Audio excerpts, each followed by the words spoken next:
Sometime later, Kai wakes up in Hatch's ship and discovers he was given a mechanical prosthetic. Hatch uses a device to remove the prison thing from Kai's mouth and explains he's been rescuing other rebels to reform his army and counterattack. He knows Kai's father, who used to fight for the rebellion too. Unfortunately, Kai's father has been captured by General Lang and he'll be executed in a few months on the anniversary of Lang's victory, known as Liberation Day. Hatch knows Kai is an expert pilot, so he offers a deal. Kai must hijack an important enemy ship to retrieve the confidential data. If he's successful, Hatch will pick him up and use that intel to save his father, so Kai agrees. Afterward, Kai is put in suspended animation and smuggled into the enemy ship called the Arrowhead. In the middle of the trip, Kai wakes up early as planned and finds a computer to access the ship's records. On the radio, Hatch explains that all Kai has to do is plug in the device and the gauntlet will do all the work. As Kai downloads the information, a message pops up on the screen informing him that the system would be vulnerable if he continues. Kai tells Hatch, who assures him that it's only temporary and it'll be fine. A red light turns on, but Kai keeps downloading until a computer announces the systems are offline and there's unstable electromagnetic activity outside.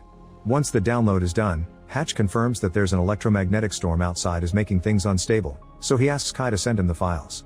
Kai starts the transfer, but suddenly the ship shakes and gets damaged because of its current vulnerability.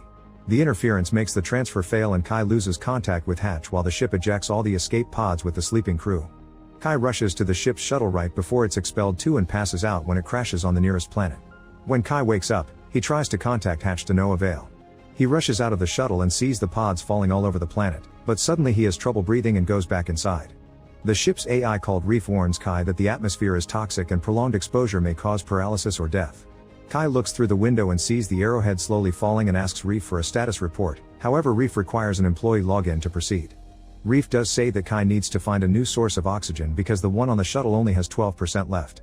Suddenly a crew member called Oleander sends a message from his pod, asking any survivors to meet at the crash site.